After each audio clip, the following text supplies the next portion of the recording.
Hi guys, bago lang din po ba kayo dito sa TikTok kagaya ko? Nagkaroon din po ba kayo ng violation kagaya ko? Guys, based on my own experience, nagkaroon din ako ng violation ngayon lang. Dalawang video pa guys, dalawang video.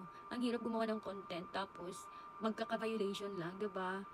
Ang ginawa ko guys, nag-check ako ng aking account at may result na dalawang violation. Kaya yung ginawa ko, nag-appeal ako kay TikTok. Kaya lang, natakot ako dahil nga sa violation. Kaya ang ginawa ko, after ko nag-appeal, dinilit ko yung video bago lumabas yung result.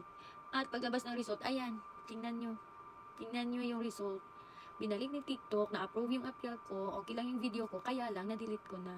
At na-delete ko na din yung copy dito sa phone ko. Guys, ang hirap gumawa ng content. At, yan, violation. Kababalik lang ang account ko guys, galing ako na-suspend for 3 days kasi may na-upload akong video na nagkaroon ng 8 points violation, kaya automatic na nag 3 days suspension ako. Kaya natakot na talaga ako na magkaroon ng violation. Kaya nung nag-warning yung si TikTok na may dalawang video na naman ako na may violation, dinilit ko agad. Hindi ko hinintay yung result ng aking appeal.